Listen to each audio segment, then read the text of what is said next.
అందరికీ నమస్తే గరం గరం వార్తలకి స్వాగతం ఇయాల కూడా మీకోసం చాలా వార్తలు పట్టుకొచ్చినాం అంతకంటే ముందుగల హెడ్లైన్ దాదాగిరి చేస్తున్న రాజేష్ ఓ కుడుక్కి దమ్కి మామూలు కూడా చెప్తున్నా వచ్చిందంటే మాత్రం ఊరుకునే ప్రసక్తి లేదు దేకుతలేరట బుద్ధ వెంకన్నను అందరి ముందే ఎల్లగక్కిండు బాధను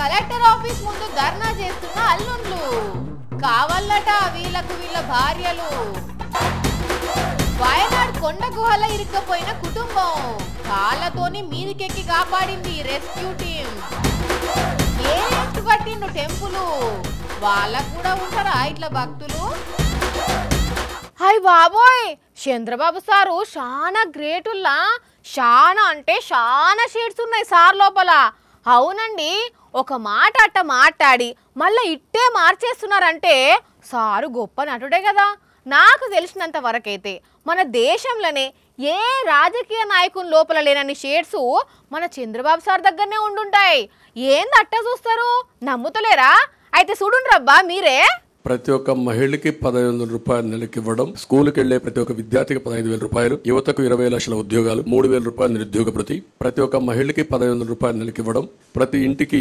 ఏడాదికి 3 గ్యాస్ సిలిండర్లు ఉచిత ప్రయాణ సౌకర్యం నోటికి తలుపా తాళమా అన్నట్టు ఎలక్షన్లకు ముందు చంద్రబాబు గారు ఇన్ని హామీలు ఇచ్చారా ఇక సీన్ కట్ చేస్తే ఖజానా ఖాళీ ఆయన గారు అమలు చేస్తానన్న పథకాలన్నీ ఒక్కోటి లేపేస్తున్నారు మరి అటగైతే జనాలు ఊరుకుంటారు ఏంటి అందుకని సాగ్గా బడ్జెట్ లేదు అని చెప్తున్నాడు ముఖ్యమంత్రి మనిషి అయ్యుండి ముందుగా తెలియదండి ఆయనకి బడ్జెట్ లేదనే విషయం పైగా విజనరీ బాబు గారు ఆయన అప్పుడేమో సంపద సృష్టిస్తాను సంచిలో మూట కడతాను సందు తిరిగి పంచి పెడతాను అని చెప్పి ఇప్పుడేమో అల్లం లేదు బెల్లం లేదని మాడిపోయిన మసాలా దోశలు మాట్లాడుతున్నాడు అందుకే ఎన్నికలప్పుడు బాబు గారిని నమ్మిన వాళ్ళంతా ఇప్పుడు ఈయన గారి మాటలని ఏమనుకుంటున్నారో తెలుసా చేతనైతే చెయ్యి లేకపోతే అన్ని మూసుకొని కూర్చో ఏమి ఇదే ఫీలింగ్ తో ఉన్నారు అంతానే అంతే కదా మరి అది ఇస్తాను ఇది ఇస్తాను అని నమ్మించి ఓట్లు గుద్దించుకొని ఇప్పుడేమో ఒడ్డు దాటేదాకా ఓడచంద్రన్న ఒడ్డు దాటాక బోడి చంద్రన్న అన్నట్టు చేస్తే ఊరుకుంటారేంటి అందుకే బాబు గారు లోపల చాలా షేడ్స్ ఉన్నాయి అనేది అంతేగా ప్రతి ఒక్క మహిళకి 15,000 రూపాయలు నెలకి ఇవ్వడం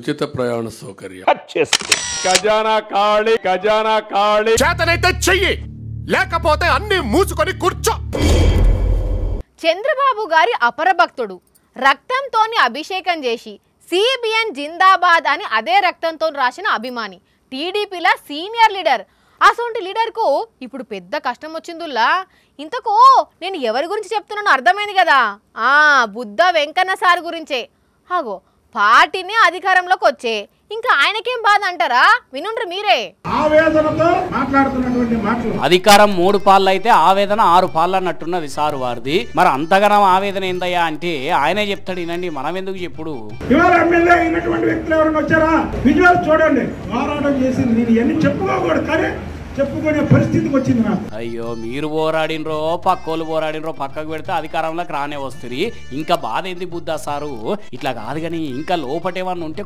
కుల్లం బయటికి కక్కేయండి ఈ వంటలో ఏదన్నా ఎక్కడికన్నా వెళ్ళాలంటే నాకే ఫోన్ చేసి చెప్పేవాళ్ళు ఇవాళ నా పరిస్థితి ఏంటి ఇవాళ ఎవరు చెప్తారు నేనే కూడా చెప్పుకునే పరిస్థితికి వచ్చేసాను అచ్చా అదా మీ బాధ విన్నరానులా ఇంతకు ముందు 1 టౌన్ లో సార్దే నడిచేదట ఏడికి పోవాలన్నా సార్తోనే చెప్పుకునేటోళ్ళట కానీ ఇప్పుడు సార్ని లేరట అందుకే ఇంత బాధపడుతున్నాడు మరి ఉండదానండి బాధ పాపం బాబు ఫోటోకు అందరూ పాలాభిషేకాలు చేస్తే బుద్ధ సార్ మాత్రం బుద్ధిమంతులు లెక్కన రక్తాభిషేకం చేసిండు గోడల మీద అదే రక్తంతోని జై సిబిఎన్ అని రాసిండు మరి అంత చేసిన మనిషికి పార్టీ టికెట్ ఇవ్వకపోవడే కాకుండా ఇప్పుడు ప్రాధాన్యత కూడా ఇవ్వకపోయేసరికి తట్టుకోలేకపోతున్నాడు బుద్ధ సారు అందుకే చిన్న సార్ను చిన్న కోరిక కోరిండి ఇట్లా చిన్ని గారి దగ్గర నేను చెప్పేది ఏంటంటే చిన్ని గారు అధిష్టానం దృష్టికి తీసుకెళ్తారని చెప్తున్నా ఆయనకి మళ్ళీ బాబు మీరు తప్పుగా ఇచ్చేయకండి చిన్ని గారు పార్లమెంట్ సభ్యులు చిన్ని గారు అధిష్టానం దృష్టికి తీసుకెళ్తారని నేను ఆయన దృష్టికి తీసుకెళ్తున్నాను బాధపడకండి సార్ బాధపడకండి మీ రక్తం వేస్ట్ అయిందని అస్సలకే బాధపడకండి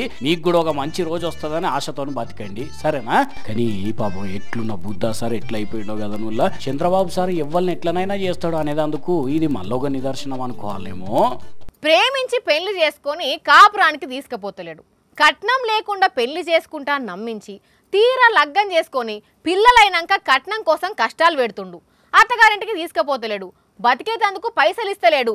నా మొగుడు నాకు కావాలి, నా అత్తగారింటికి నేను పోతానని అత్తగారింటి ముందు ధర్నాలు చేసిన ఆడవాళ్ళని చూసినాం కదా. దినం యాన్న ఒక్కడ ఇట్లా జరుగుతూనే ఉన్నాయి కదా. కానీ ఈడ మాత్రం అంత రివర్స్గా ఉన్నది. ఏం జరిగిందంటారా? అంతా మా మామే చేస్తున్నాడు, మమ్మల్ని కోసబుచ్చుకుంటున్నాడు. సొంత అల్లులను కూడా చూడకుండా సూటిపోటి మాటలని సుక్కలు చూపెడుతున్నాడు.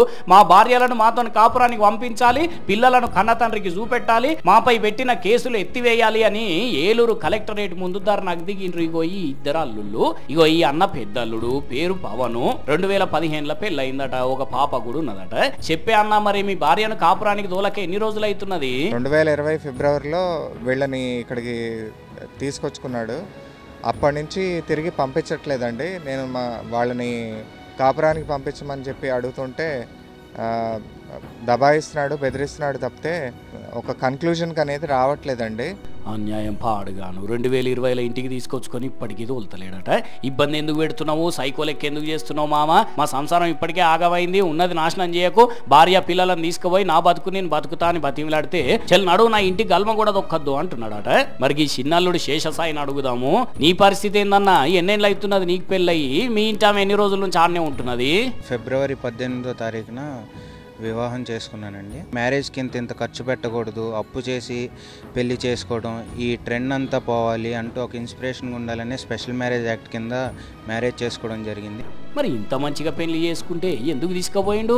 ఓటు వేయటానికని ఏలూరు తీసుకొచ్చానండి. అబ్బరి బిడ్డ వినరానులా, ఓటు వేయడానికి ఇంటికి తీసుకొస్తే బిడ్డను బెదిరించి ఇంట్లోనే ఉంచుకుంటున్నాడట. మరి పెద్ద అయినానంటే అట్లా అన్నాడు, నిన్నేమంటున్నాడు తోలమంటే?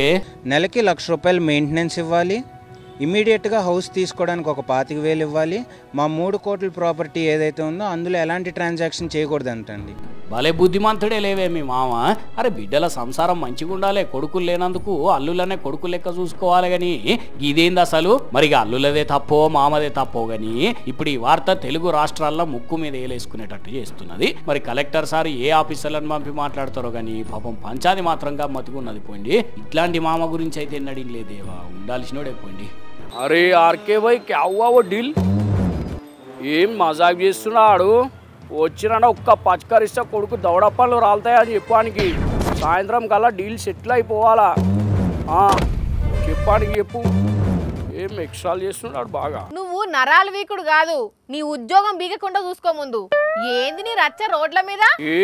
ఏరియాలో మనం ఎంత చెప్తే అంత తడి పోషమ్మ గుడి. పోషమ్మ కాదు, పోలీసులు కొడితే మీ తాతమ్మ గుర్తొస్తుంది. అడు ఎప్పుడు ఏదో ఒక ఏషం కట్టి ఆగమాగం చేస్తుంటావు. పోలీసులా? నన్ను కొడతారా?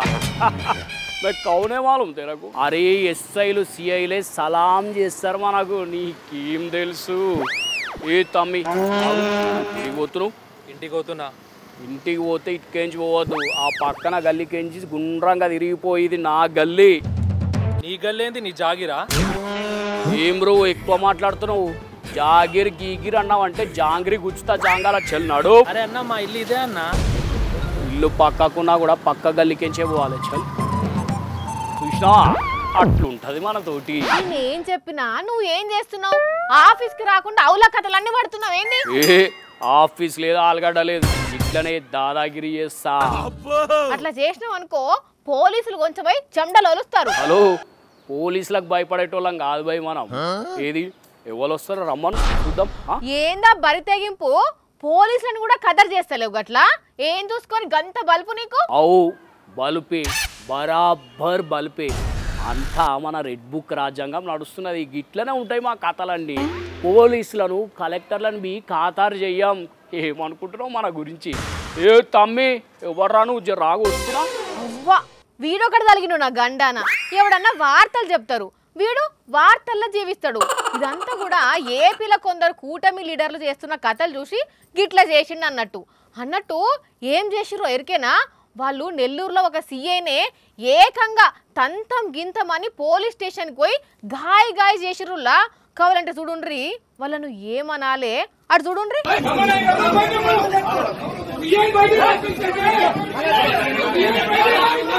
ఇక ఇంకో దగ్గరనేమో రేషన్ దుకాణాలు చెక్కింగ్ చేయడానికి పోతే ఏకంగా కలెక్టర్ తోటే ఇది మా గవర్నమెంటు, చెక్కింగ్ గిక్కింగ్ జాంతనాయ్, ఏం చేసుకుంటావో చేసుకోపో అన్నట్టే వార్నింగ్ ఇచ్చినట్టు చేస్తున్నారు తెలుగు తెగుళ్ళు, సారీ తమ్ముళ్ళు.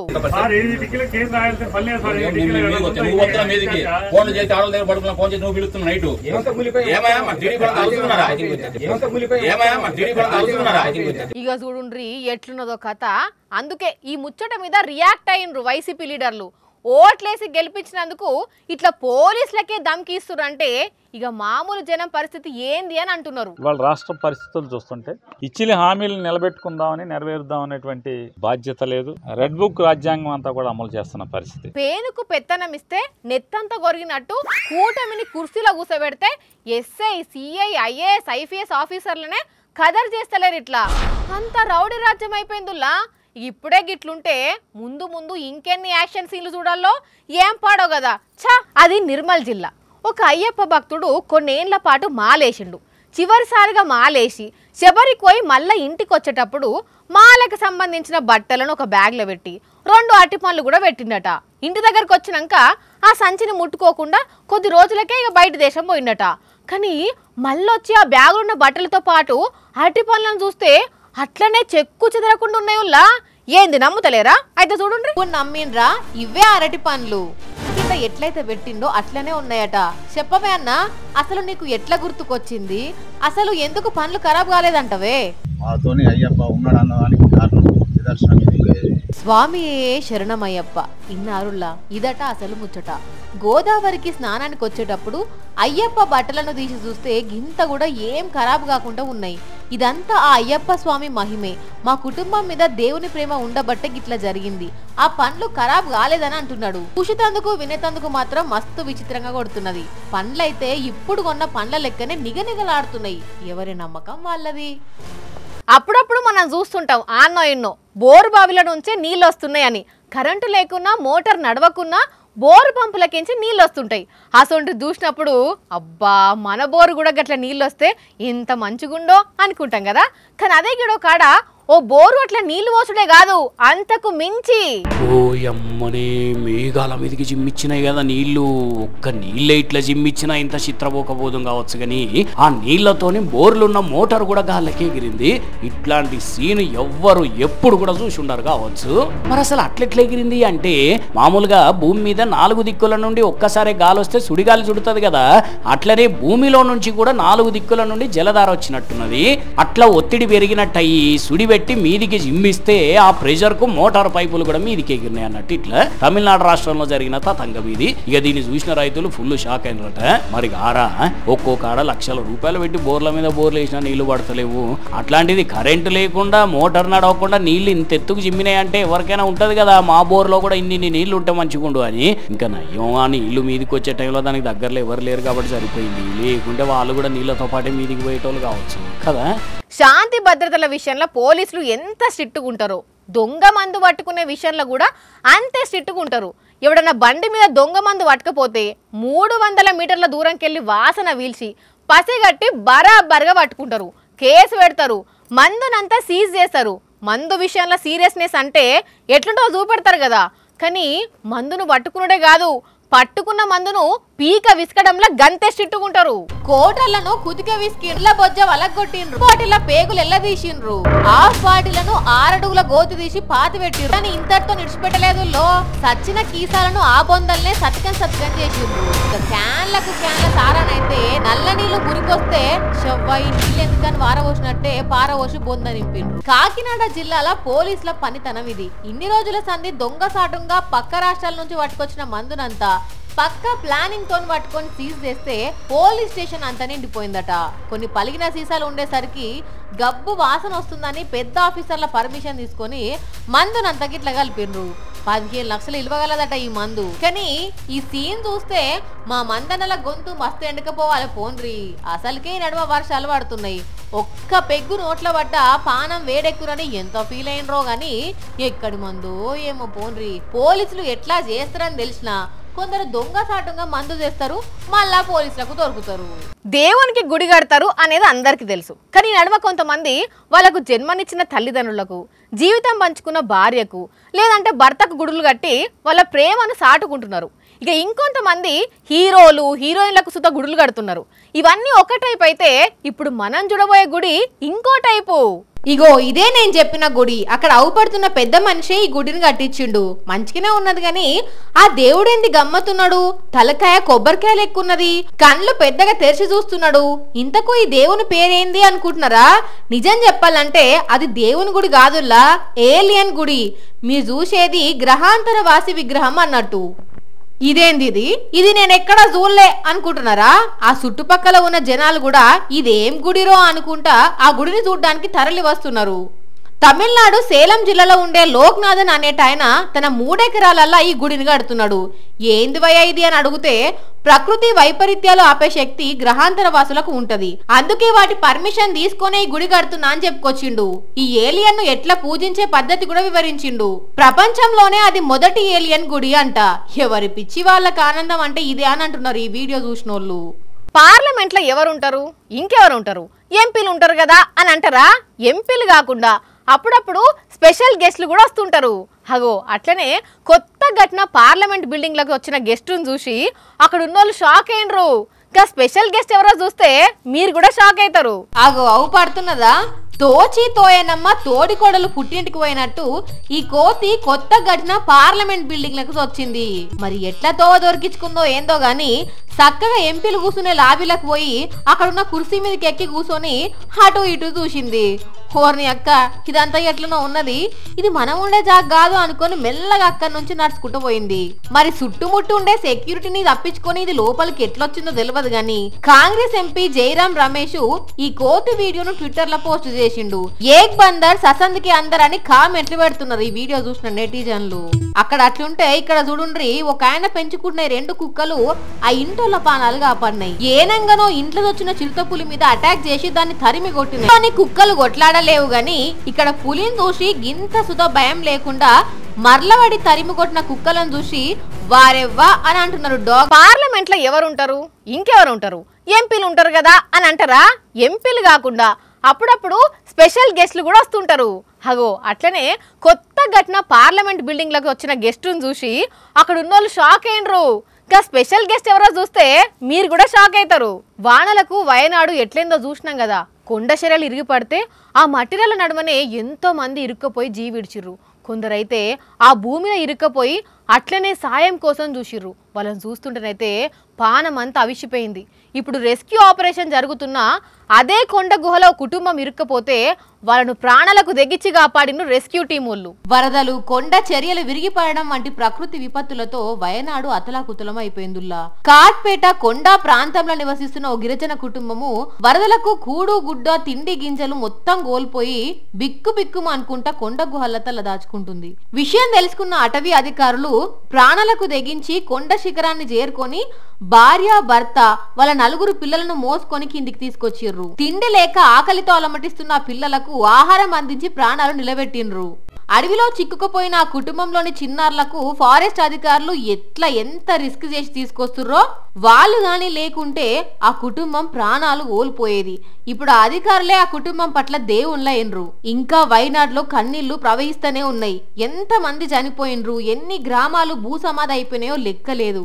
కానీ ఇగో ఇట్లా భూమి మీద నూకలున్న కొద్ది మంది మాత్రం సహాయ సిబ్బంది కళ్ళల పడి ప్రాణాలు దక్కించుకుంటున్నారు. చూసిరు కదా, ఇవి ఇవాల్టి గరం గరం వార్తలు. మళ్ళీ వచ్చే ఎపిసోడ్లో ఇంకిన్ని గరం గరం వార్తలతో కలుద్దాం. మన టైం అయితే గుర్తుకున్నది కదా, రాత్రి 8:30కు మళ్ళా పొద్దుగాల 8:30కు. మర్చిపోకుండా చూడండి. టాటా.